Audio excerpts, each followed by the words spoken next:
নমস্কার বন্ধুরা, প্রত্যেককে স্বাগত চ্যানেলে।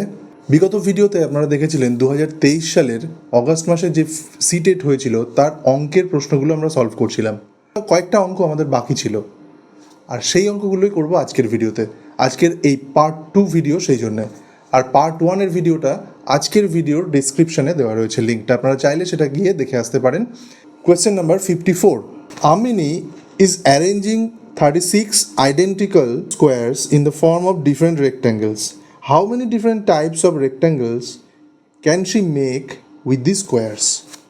খুব ভালোভাবে দেখুন, 36 আইডেন্টিক্যাল স্কোয়ার্স, 36টা একই রকমের বর্গক্ষেত্র। এই ধরনের বর্গাকার বস্তু, যেমন ধরুন যে টাইলস এরকম বর্গাকার হয়, স্কোয়ার শেপের হয়, এরকম 36টা আইডেন্টিক্যাল অর্থাৎ একই রকম দেখতে, সেগুলো দিয়ে কত রকমভাবে এই রেক্ট্যাঙ্গেল বা আয়তক্ষেত্র, এরকম একটা আয়তক্ষেত্র তৈরি করা যাবে। মানে আয়তক্ষেত্র শেপটা তৈরি করা যাবে। মানে ধরুন এরকমভাবে বর্গক্ষেত্রগুলো এমনভাবে সাজাতে হবে যাতে শেপটা আয়তক্ষেত্র বা রেক্ট্যাঙ্গুলার হয়। এই দেখুন, শেপটা হলো একটা রেক্ট্যাঙ্গেলের মতো বা আয়তক্ষেত্রের মতো। ঠিক এইরকম কত রকমভাবে সাজানো যাবে। মানে আমরা প্রত্যেকে জানি রেক্ট্যাঙ্গেলের এরিয়া মানে কি। এরিয়া বা ক্ষেত্রফল রেক্ট্যাঙ্গেলের L into B. L into B মানে দৈর্ঘ্য গুণিত প্রস্থ। আর এক্ষেত্রে আমরা দৈর্ঘ্য প্রস্থটা কিভাবে করব? Row into column. এই হচ্ছে রো আর এই হচ্ছে কলাম। এই ফরম্যাটটা আমাকে বের করতে হবে। মানে কত রকম রোতে এবং কত রকম কলামে সাজিয়ে আমি শেপটা রেক্ট্যাঙ্গেলের মতো করতে পারবো। এটাই হচ্ছে মূল কনসেপ্ট এই অঙ্কটার ক্ষেত্রে। তাহলে চলুন এবার অঙ্কটা দেখি কীভাবে করা যায়। এক্ষেত্রে আমরা কি করব, এই যে 36 এর ফ্যাক্টর বের করব। ফ্যাক্টর, সেই ফ্যাক্টর থেকে ফ্যাক্টর পেয়ার কীরকমভাবে 36কে আমরা কি লিখতে পারি? 36 ইন্টু 1। আবার 36কে কী করা যেতে পারে? 18 ইন্টু 2। আবার কি করা যেতে পারে? 12 ইন্টু 3, 9 ইন্টু 4। এটা একরকম 6 ইন্টু 6। তাহলে প্রত্যেকটার গুণফলই দেখুন 36, এবং প্রত্যেকটাই কিন্তু এল আর বি অর্থাৎ দৈর্ঘ্য আর প্রস্থ, বা আমরা বলতে পারি কলাম আর রো। একটা কলামের সাইজ যদি 36 হয়, আরেকটা কলাম যদি 1 হয়, তাহলে এরকম শেপটা হবে না, অনেকটা লম্বাটে। আবার ধরুন 18 আর 2, এল আর বি দৈর্ঘ্য আর প্রস্থ যদি এইরকম প্যাটার্নের হয়, তাহলে এটার থেকে অনেকটা এরকমই হবে, কিছুটা ছোট হবে। আবার ধরুন 6, তাহলে দৈর্ঘ্য প্রস্থ সমান, এরকম প্যাটার্নটা হবে, কিন্তু প্রত্যেকটার ভেতরেই ছোট ছোট বর্গগুলো রয়েছে। মানে এর ভেতরে ছটা রো 6টা কলামে বিভক্ত, আর এর ভেতরে 12টা রো 12টা কলাম, 18টা রো 2টো কলাম, 36টা রো 1টা কলাম। এই হচ্ছে প্যাটার্ন। আর এই রকম প্যাটার্ন কতগুলো হলো? 1টা 2টো 3টে 4টে 5টা। তাহলে মোট কম্বিনেশন বা এই আইডেন্টিক্যাল স্কোয়ার অর্থাৎ এই স্কোয়ারগুলোকে আমরা এই 5 রকম উপায়ে কিন্তু সাজালে পরে রেক্ট্যাঙ্গেলগুলো পাবো। তাহলে সঠিক উত্তরটা কী হবে? সঠিক উত্তর হচ্ছে নাম্বার সি। 5 রকম কম্বিনেশনে আমরা রেক্ট্যাঙ্গেল তৈরি করতে পারবো 36টা আইডেন্টিক্যাল স্কোয়ার দিয়ে। যারা যারা 5 উত্তর দিয়েছেন একদম সঠিক উত্তর দিয়েছেন। পরের প্রশ্ন number 55. Rubina started her journey by car at 16:50 hours and finished at 21:15 hours on the same day. The time taken in completing the journey is that এই জার্নিটা কমপ্লিট করতে কত সময় লেগেছে? এই অপশনগুলোর মধ্যে কোনটা সঠিক উত্তর হবে?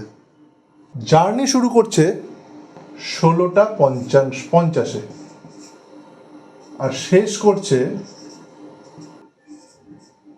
21টা 15-তে। এখন দেখুন, খুব সহজে আমরা ক্যালকুলেশনটা করব। আমরা শুধু আওয়ারের পোর্শনটা দেখুন। এই 16টা 50কে 17টা পর্যন্ত নিয়ে যাব।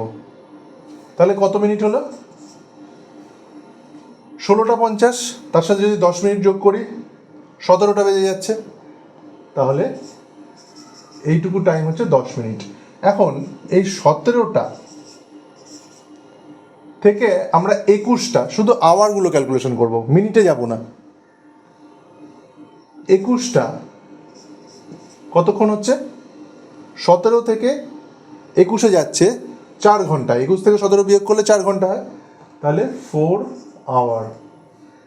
এবার আমি 21 অবধি চলে এসেছি, আর বাকি থাকছে 15 মিনিট। তাহলে 21টা 15, এখানে 15 মিনিট আরও অ্যাড হলো। তাহলে আমাদের টোটাল কত হলো? 4 hour 10 + 15 minute means 4 hour 25 minute. একদম ইজিলি এইভাবে যদি আমরা করি তাহলে কিন্তু খুব সহজে, অত বেশি ক্যালকুলেশন, আওয়ার, ক্যারি ফরওয়ার্ডের যে অঙ্কগুলো সেইভাবে প্লাস মাইনাস করার কোনো দরকার হবে না। খুব সহজে জাস্ট হোল নাম্বার, যে ঘন্টার বিষয়টা রয়েছে সেই ঘন্টা থেকে ঘন্টায় ক্যালকুলেশন করব, তারপরে যে রেস্ট অ্যামাউন্ট অর্থাৎ যে মিনিটটা রয়েছে সেই মিনিটগুলো আলাদাভাবে প্লাস করে দেবো। তাহলে কিন্তু খুব সহজে অঙ্কটা বেরিয়ে যাবে।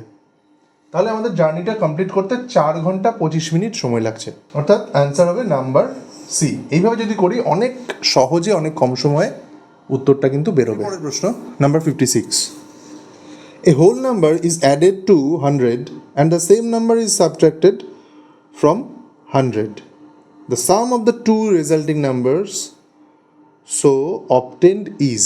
অর্থাৎ একই নাম্বার একবার যোগ হচ্ছে একবার বিয়োগ হচ্ছে 100 থেকে। তাহলে ভাবুন, 100-র সাথে একই নাম্বার যোগ হচ্ছে, একটাই নাম্বার, আবার 100-র সাথে সেই নাম্বারটাই বিয়োগ হচ্ছে। 100-র সাথে ধরুন একটা নাম্বার যোগ হলো 2, আবার 100-র সাথে বিয়োগ হচ্ছে। তাহলে আমরা সাম মানে দুটো যোগ করছি, এই টোটাল নাম্বারটা যোগ করে দিচ্ছি। তাহলে নেটফল কি হচ্ছে? যে নাম্বারটা যোগ হচ্ছে সেটাই তো বিয়োগ হচ্ছে, তাহলে তো 0 আলটিমেট। তাহলে টোটাল সাম হচ্ছে 200 নাম্বারে। খুব ইজি কনসেপ্ট, আমরা যদি খুব ভালোভাবে ঠান্ডা মাথায় ভাবি, জাস্ট কয়েক সেকেন্ড, 1 থেকে 2 সেকেন্ডে কিন্তু অঙ্কগুলো হয়ে যাবে। পরের প্রশ্ন, 100 লাখ মানে 100 লাখ মানে কত? 1 লাখ মানে আমরা জানি একের পরে কটা? 5টা শূন্য। এখন 100 লাখ মানে এরপরে আরও দুটো শূন্য বসিয়ে দেবো, আরও দুটো শূন্য বসিয়ে দিলাম, এই দুটো শূন্য এক্সট্রা বসালাম। তাহলে এটা কত হচ্ছে এবার? একক, দশক, শতক, হাজার, অযুত, লক্ষ, নিযুত, কোটি। দ্যাট মিনস 1 crore, 1 কোটি। তাহলে সঠিক উত্তর number C, 1 crore। 100 lakh means 1 crore। Just শূন্যের খেলা, শূন্যটা আমাদেরকে একটু ঠিকঠাক সচেতনভাবে লিখতে হবে, তাহলেই উত্তরটা আমরা সঠিকভাবে দিতে পারবো। নাম্বার 58, খুব ইম্পর্টেন্ট একটা প্রশ্ন। দশমিকের এই ধরনের প্রশ্ন কিন্তু প্রায়ই আসছে টেটে, ডাব্লিউবি টেট হোক বা সি টেট। খুব ইম্পর্টেন্ট একটা কনসেপ্ট আছে, ভালোভাবে দেখুন অঙ্কটা। এই যে নাম্বারগুলো দেখছেন, এই নাম্বারগুলোর মধ্যে ডিসেন্ডিং অর্ডার,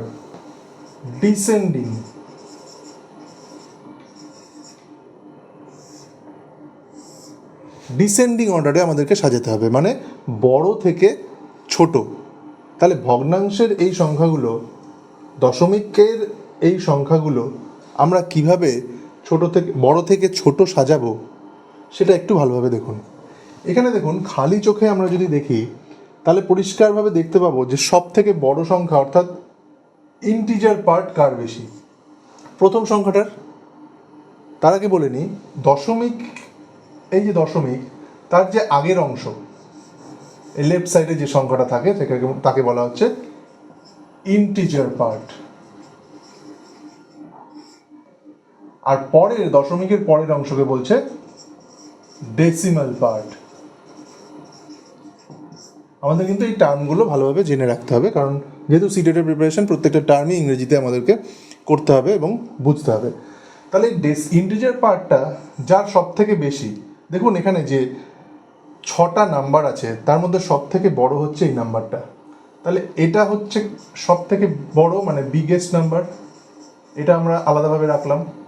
আর এখানে সব থেকে ছোট কোনটা? এটা। দেখুন ইন্টিজার পার্ট এখানে 0, তাহলে এটা হচ্ছে আমার স্মলেস্ট। আমরা একে আলাদাভাবে সরিয়ে রাখলাম এই দুটোকে। এখন আমরা কাজ করব মাঝের এই 4টে নাম্বারের মধ্যে। এই 4টে নাম্বারের মধ্যেও কিন্তু স্পেশাল একটা জিনিস লুকিয়ে আছে। খুব ভালোভাবে দেখুন, প্রত্যেকটারই ইন্টিজার পার্ট কিন্তু একই, 1। তাহলে এই ইন্টিজার পার্ট যখন সমান, আমাদের ডেসিমেল পার্টে কনসেন্ট্রেট করতে হবে। ডেসিমেল পার্টে দেখুন প্রথম সংখ্যাটায় দশমিকের পরে শুধুমাত্র 2টো নাম্বার আছে। আমরা কি করব, এখানে যেহেতু সব থেকে বেশি আছে 3টে নাম্বার, দশমিকের পরে 0, 5, 5, তাহলে আমরা প্রত্যেকটার পরে একটা করে 0 বসিয়ে দেবো, একটা করে 0 বসিয়ে দেবো। দেখতে একই রকম হয়ে গেল, আমাদের আর কোনো রকম কনফিউশন হবে না। 500, 055, 050, 005, 155, এটাকে আমরা ধরবো না এই কারণে, কারণ এটা বিগেস্ট আর স্মলেস্ট আমরা পেয়ে গেছি। আমরা শুধুমাত্র কাদের করছি, যাদের ইন্টিজার পার্টটা সেম আছে। এখানে প্রত্যেকটার ক্ষেত্রেই কিন্তু 1 আছে। এখানে আমাদের একটা বিষয় মাথায় রাখতে হবে, যে যদি ইন্টিজার পার্টটা সেম থাকে, ডেসিমেল পার্ট যত বড় হবে সংখ্যাটার মানও বাড়বে। এটা কিন্তু আমাদেরকে মনে রাখতে হবে। ডেসিমেল পার্টটা যত বড় হবে, ডেসিমেল পার্ট যত বড় হবে, সংখ্যার মানও কিন্তু ততটাই বাড়তে থাকবে। এখন আমরা ডেসিমেল পার্টটা দেখব, ইন্টিজার পার্টটা দেখব না, কারণ ইন্টিজার পার্ট প্রত্যেকেরই সেম। তাহলে ডেসিমেল পার্টে আমরা দেখছি প্রথমটা আছে 500, তারপরে 055, তারপর 050, তারপর 005। তাহলে আমরা যদি আলাদাভাবে লিখি 500 এর পর কোনটা? 55, তারপর কোনটা? 50, তারপর 5। ঠিক এই প্যাটার্নেই যদি আমরা লিখি তাহলে দেখতে পাবো যে প্রত্যেকটা নাম্বারই কিন্তু বড় থেকে ছোট আকারেই হয়ে যাচ্ছে। তাহলে আমরা এইভাবে এবার ফাইনাল যে আনসারটা করব, 10.5, তার থেকে ছোট 1.50, তার থেকে ছোট 1.055, তার থেকে ছোট 1.050, তার থেকে ছোট 1.005, 0.155। এই হচ্ছে ফাইনাল আনসার। অর্থাৎ ডিসেন্ডিং অর্ডারে আমরা যদি সাজাই, সাজানোর পরে এই নাম্বারটার যে অ্যারেঞ্জমেন্টটা সেটা এরকম হবে। তাহলে আমাদেরকে কিন্তু এই পোর্শনটা খুব ভালোভাবে মনে রাখতে হবে। ইন্টিজার পার্ট যদি সেম থাকে, ডেসিমেল পার্টের নাম্বার যত বাড়তে থাকবে, যত বড় হবে, তত ওভারঅল যে নাম্বারটা সেটার ভ্যালু কিন্তু বাড়বে। এটা আমাদেরকে কিন্তু মনে রাখতে হবে। আর সেই ট্রিকটাই আমরা ফলো করব এই ধরনের অঙ্কে। আশা করি আপনারা বুঝতে পেরেছেন। এবার আমরা নেক্সট অঙ্কের দিকে এগোবো। প্রশ্ন 59, which of the following is not a factor of 3630? এখানে কোনগুলো এই নাম্বারটার ফ্যাক্টর নয়? কিভাবে করব? আমরা ডিভিজিবিলিটি বা বিভাজ্যতার নিয়ম কিন্তু শিখেছি। তাহলে এই প্রত্যেকটা নাম্বারের বিভাজ্যতার নিয়ম দিয়ে কয়েক সেকেন্ডে কিন্তু আমরা বের করে দিতে পারবো যে এই নাম্বারগুলো এর ফ্যাক্টর কিনা। কোনটা এর ফ্যাক্টর নয় সেটা আমাকে বলেছে। তাহলে কোনটা ভাগ করলে মিলে যায়, পুরোপুরি বিভাজ্য হয়ে যায়, সেই নাম্বারগুলোকে বাদ দিলেই তো উত্তরটা বেরিয়ে যায়। তাহলে দেখুন প্রথমে 11 রয়েছে। 11-র বিভাজ্যতার নিয়ম কি জানি, যে অড প্লেস, নাম্বারের অড প্লেস কোনগুলো, অড প্লেসের যোগফল মাইনাস ইভেন প্লেসের যোগফল, এইটা যদি 0 অথবা 11 দ্বারা ডিভাইজেবল হয় তাহলে সংখ্যাটা কিন্তু 11 দ্বারা বিভাজ্য হবে। আমরা দেখে নিই অড প্লেস কোনগুলো। আর ইভেন প্লেস, এই দেখুন ইভেন, এই হচ্ছে অড আর এই ইভেন। তাহলে 3 + 3 - 6 + 0, 6 - 6 0। তাহলে এটা 11 দ্বারা বিভাজ্য, তার মানে 11 একটা ফ্যাক্টরের। এবার 3 দিয়ে আমরা দেখব। 3-এর বিভাজ্যতার নিয়ম কি জানি, যে সংখ্যাগুলোর অঙ্কগুলোর যোগফল 3 দ্বারা বিভাজ্য যদি হয় সেক্ষেত্রে সংখ্যাটা 3 দ্বারা বিভাজ্য।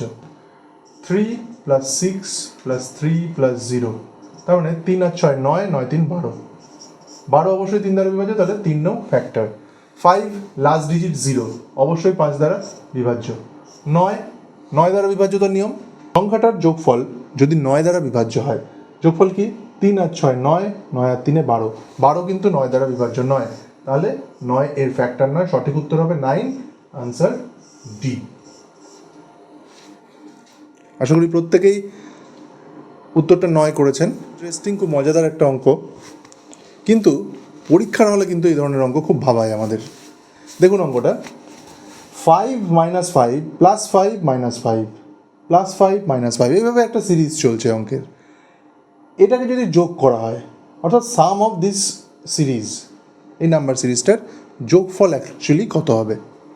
এখন ধরুন এখানে জানতে চেয়েছে অড নাম্বার অফ টার্মস, এইভাবে চলতে চলতে অড নাম্বার অফ টার্মস পর্যন্ত চলবে। মানে ঠিক বিষয়টা কীরকম দেখুন, 1 2 3 4 5 6, আমি এইভাবে পজিশানগুলো লিখতে রাখলাম, এবং এখানে অড পজিশান এবং ইভেন পজিশান কোনগুলো, জোড় টার্ম এবং বিজোড় টার্ম, অর্থাৎ অড টার্ম এবং ইভেন টার্ম কোনগুলো সেটা দেখুন।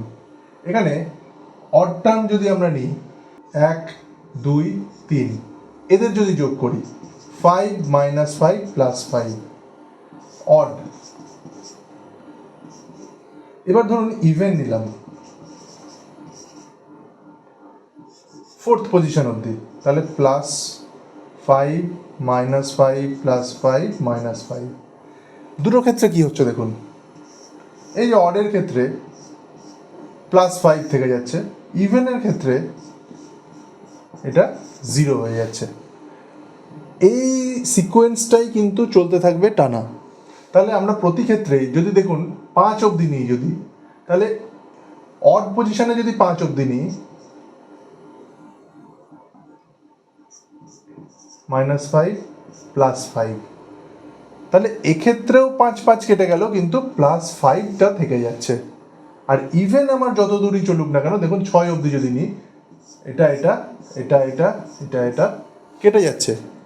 তাহলে আমার ইভেন পজিশনের ক্ষেত্রে আমি যদি যোগ করি, ইভেন পজিশন অবধি টার্মগুলো নিয়ে যদি আমরা যোগ করি, তাহলে সেটা সবসময় 0 হবে।